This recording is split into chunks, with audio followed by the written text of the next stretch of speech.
સત્સંગની વાતો યુટ્યુબ ચેનલમાં આપનું સ્વાગત છે. દરેક વ્યક્તિ પોતાના ઘરમાં દરરોજ પૂજા કરે છે. પૂજા અને આરતી કરતી વખતે કેટલાક નિયમોનું પાલન કરવું જોઈએ. આમ કરવાથી તમારી પૂજા સફળ થાય છે. આરતીને પણ પૂજાનો મહત્વનો ભાગ માનવામાં આવે છે. કોઈ પણ પૂજા આરતી વિના અધૂરી હોય છે અને આવી સ્થિતિમાં પૂજાનું પૂર્ણ ફળ મળતું નથી. આરતી કરતી વખતે ઘણા લોકો જાણતા અજાણતા કેટલીક ભૂલો કરે છે. આજે અમે તમને કેટલાક નિયમો જણાવવા જઈ રહ્યા છીએ, જેનું તમારે આરતી કરતી વખતે પાલન કરવું જોઈએ. આરતી હંમેશા એક જ જગ્યાએ ઊભા રહીને કરવી જોઈએ. આરતી કરતી વખતે સહેજ નમવું.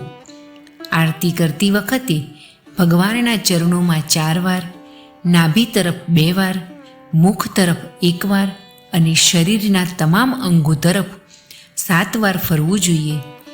આ રીતે આરતી કરવાથી તમારો નમસ્કાર ભગવાનમાં રહેલા 14 ભુવન સુધી પહોંચે છે અને તમારી મનોકામનાઓ પૂર્ણ થાય છે.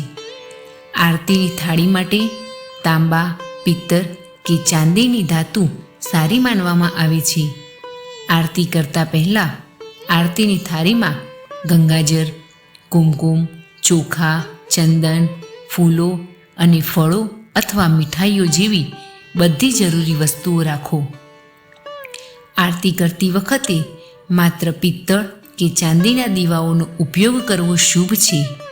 આ સિવાય તમે માટી અને લોટના દીવાનો પણ ઉપયોગ કરી શકો છો.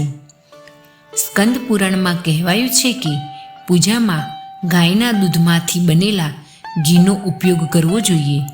ભગવાનની આરતી કરતી વખતે માત્ર ઘીનો દીવો જ પ્રગટાવવો જોઈએ. તમે આરતીમાં સરસવના તેલમાં પલાળેલી મૌલીની વાટનો પણ ઉપયોગ કરી શકો છો.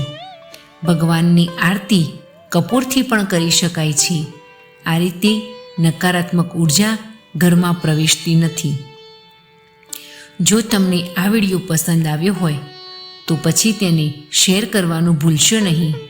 આવા વધુ વિડીયો જોવા માટે અમારી ચેનલ સાથે જોડાયેલા રહો. ધન્યવાદ.